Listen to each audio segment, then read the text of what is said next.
அன்பு உறவுகளுக்கு வணக்கம்.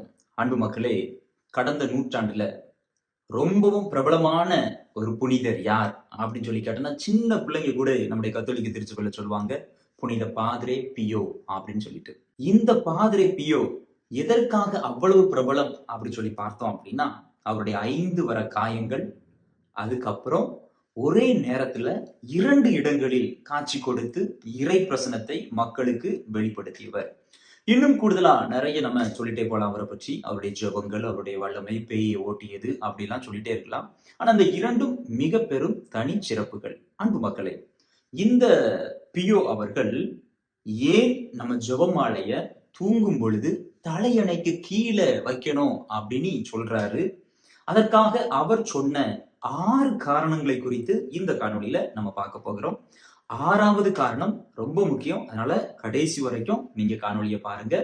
நீங்களும் ஒருவேளை இதுவரைக்கும் தலையணைக்கு கீழ ஜெபமாலைய வச்சு தூங்குறீங்க அப்படின்னா, உங்களுக்கு இது கூடுதலா பயன் கொடுக்கும். இல்ல எங்களுக்கு தெரியாது, இதான் ஃபர்ஸ்ட் டைம் நாங்க இப்படி கேள்விப்படுறோம் அப்படின்னா, கண்டிப்பா பாருங்க. உங்களுக்கு இந்த ஜெபமாலை கூடுதல் வல்லமையை கொண்டு வந்து தரும். அன்பு மக்களே, ஜெபமாலை புனித டோமினிக்கு 1214ஆம் ஆண்டு கொடுக்கப்பட்டது அப்படிங்கிறத நம்ம கேள்விப்பட்டிருப்போம். அது வரலாறு. இந்த ஜெபமாலை இந்த உலகத்தில் அறிமுகம் செய்யப்பட்டதிலிருந்தே பல்வேறு விதமான புதுமைகள், பல்வேறு விதமான விபத்துக்களிலிருந்து பல மக்கள் தப்பித்தது. இப்படியெல்லாம் நம்ம பேய்களை ஓட்டியது, இப்படிலாம் நம்ம பார்த்துக்கிட்டே இருக்கலாம். இந்த ஜெபமாலையினுடைய புதுமைகள் அப்படிங்கிறது வேற லெவல் அப்படின்னே சொல்லலாம். அதை அனுபவித்தவர்களுக்கு மட்டும்தான் அது புரியும் இல்லையா? அப்போ இந்த ஜெபமாலையை நம்ம தலையணைக்குள்ள தூங்கும் பொழுது வைத்தோம் அப்படின்னா, முதல் நன்மையாக புனித பாதிரி பியோ சொன்னது என்ன அப்படின்னா, இந்த ஜெபமாலை ஆன்மீகத்தின் நங்கூரமாக இருக்கிறது. என்ன சொல்றாரு அப்படின்னு சொல்லி பார்த்தோம் அப்படின்னா, நீங்க இந்த ஜெபமாலைய தலையணைக்கு கீழே வைத்து படுக்கும் பொழுது பகல் முழுவதும் ஓடி உழைத்திருப்போம், பல பிரச்சனைகளை பார்த்திருப்போம், பலரும் தேவையில்லாத பேச்சுகளை நம்மை குறித்து பேசுவதை கேட்டிருப்போம், பல விமர்சனங்கள், பல பிரச்சனைகள். பகல் முழுவதும் அமைதி இல்லாத ஒரு சூழல்ல எப்படி அந்த கடல்ல அந்த நங்கூரத்தை போட்ட உடனே அந்த கப்பல் அமைதியா அப்படியே நிக்குதோ, அதே போல இந்த உலகத்தில் உள்ள புயல், காற்று, சூழல்கள் எல்லாவற்றையும் தாங்கக்கூடிய இந்த உடலான அந்த கப்பலுக்கு நங்கூரமாக இருப்பது இந்த ஜெபமாலை.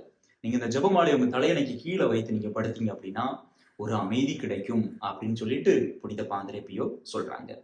2வது காரணம், டெய்லி நம்ம லைஃப்ல ஜெபம் என்பது ரொம்ப முக்கியம் அப்படிங்கிறத இந்த ஜெபமாலை சொல்லித் தருது அப்படின்னு சொல்றாரு. எப்படி அப்படின்னா, நீங்க ஜெபமாலையை தலையணைக்கு கீழே வைத்துட்டு படுக்கும் பொழுது அல்லது தலையணை அருகில் வைத்து படுக்கும் பொழுது காலையில் எழும்பும் பொழுது முதல்ல உங்க கண்ணுல பட போறது இந்த ஜெபமாலை. இன்னைக்கு நிறைய நேரத்தில் நம்ம ஏதோ பக்கத்துல வச்சுட்டு படுக்கிறோம், செல்போன் வச்சுட்டு படுக்கிறோம். இன்னும் அன்பு மக்கள், இந்த செல்போனை தூர தள்ளி வச்சுட்டு பக்கத்துல ஜெபமாலை வச்சீங்க அப்படின்னா நம்ம வாழ்க்கையில எது முக்கியம் அப்படிங்கிறது நமக்கு தெரியும். ஜெபம் என்பது ரொம்ப முக்கியம் அப்படின்னு தெரியும். ஏன்னா ஜெபமாலை என்பது it's an instrument for prayer. நீங்க ஜெபிப்பதற்கான ஒரு கருவி. அப்போ உங்களுடைய வாழ்க்கையில ஜெபம் மாலை நீங்க பார்த்த உடனே ஜெபம் முக்கியம் அப்படிங்கிறது உங்களுக்கு எழும்பின தெரியும். நீங்க காலையில ஜெபத்தோட உங்களுடைய நாளை ஆரம்பிக்கலாம் அப்படின்னு சொல்லிட்டு பாதிரி பியோ அருமையா சொல்றாங்க. 3வது காரணம், இந்த ஜெபமாலை நீங்க வைத்து படுக்கும் பொழுது ஒவ்வொரு நேரமும் ஒவ்வொரு நொடி பொழுதும் உங்களுடைய மனதில் ஒண்ணு ஓடும். என்ன தெரியுமா?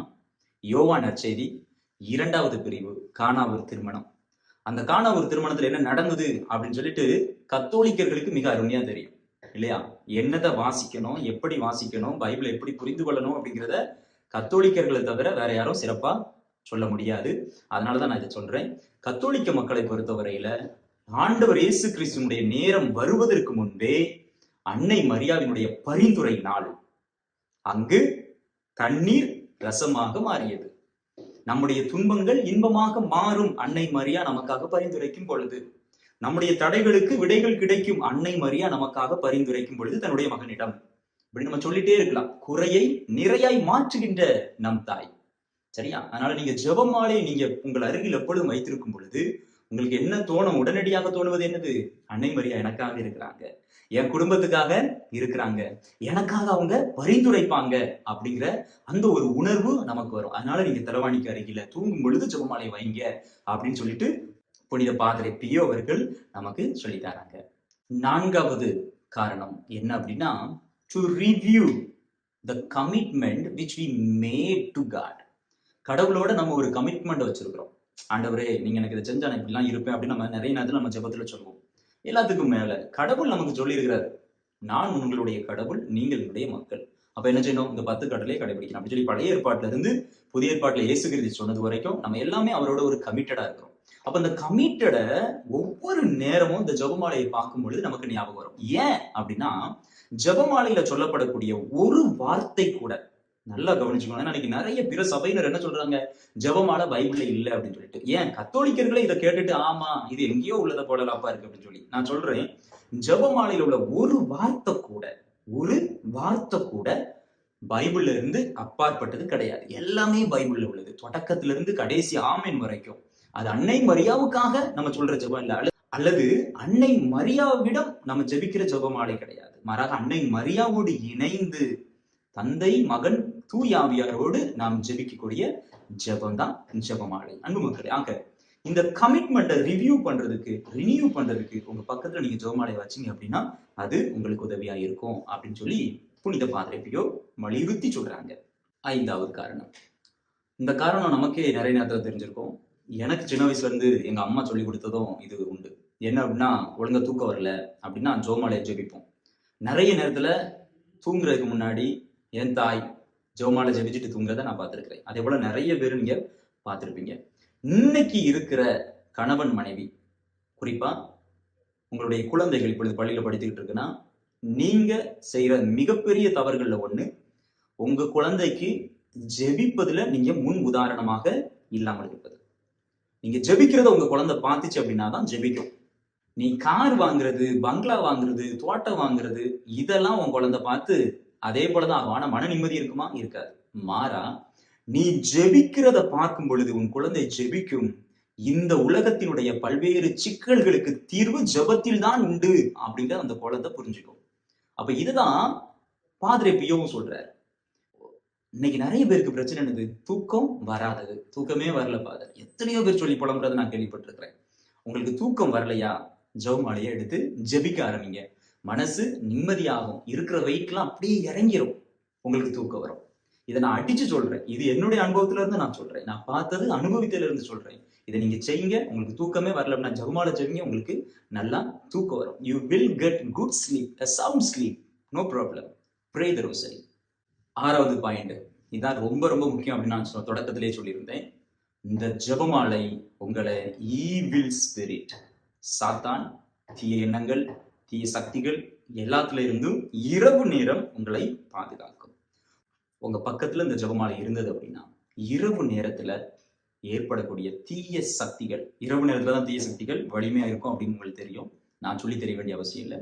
இந்த தீய சக்திகளிடமிருந்து நம்மை ஒரு அரணாக, கோட்டையாக இருந்து இந்த துன்பங்களை விரட்டி அடிக்கின்ற, சாத்தானை விரட்டி அடிக்கின்ற வல்லமையான ஜெபமாலை உங்கள் அருகில் இருந்தது அப்படின்னா அது உங்களை அதிகமாக பாதுகாக்கும். உங்களுக்கு கெட்ட கனவுகளில் இருந்தும் இது உங்களை பாதுகாக்கும். எல்லாத்துக்கும் மேல கடைசியா ஒரு குருவானவரை நான் சொல்றது என்ன அப்படின்னா, நீங்க உங்க ஜெபமாலைய அடிக்கடி பிளஸ் பண்ணணும். பிளஸ் பண்றதுக்கு நீங்க கோயில போய் ஃபாதர்ட்ட மந்திரிச்சு கேட்கலாம். அப்படி உங்களுக்கு ஃபாதர்ட்ட கொண்டு போய் கொடுக்க கஷ்டமா இருக்கு அப்படின்னா திருப்பலியில கொண்டு போய் அந்த உங்க பக்கத்திலேயே பூசையில முழுவதும் அந்த ஜெபமாலையை வைத்து ஜெபம் பண்ணுங்க. அந்த ஜெபமாலை ஒவ்வொரு முறையும் புனிதமாக்கப்பட வேண்டும். தீர்த்தம் தெளிக்கப்படும் பொழுது அந்த ஜெபமாலையில படுறது மாதிரி நீங்க கரங்கள்ல வரீங்க. இல்ல அப்படின்னா குறைந்தபட்சம் போய் நம்முடைய எந்த புனிதர்களை நீங்க ரொம்ப நம்புறீங்களோ அந்த புனிதருடைய சுரூபங்களுக்கு கீழே அந்த ஜெபமாலையை வைத்து ஜெபம் பண்ணிவிட்டு எடுத்துட்டு வாருங்க. உண்மையிலேயே பாருங்க, இதெல்லாம் உங்களுடைய வாழ்க்கையில பெரிய மாற்றத்தை ஏற்படுத்தும். நீங்க ஜெபிக்கும் பொழுது அது உங்களுடைய குடும்பத்தில் ஒரு மிகப்பெரிய சமாதானத்தை, வல்லமையை கொண்டு வரும். எல்லாத்துக்கும் மேல குடும்ப ஜெபமாலையை சொல்ல முயற்சி பண்ணுங்க. உங்களுடைய குழந்தைகளுக்கு முன்பாக நீங்கள் ஒரு ஜெபிக்கிற பெற்றோராக வாழுங்க. God bless you. ஜெபம் பண்ணும் பொழுது என்னையும் நினைத்துக் கொள்ளுங்கள்.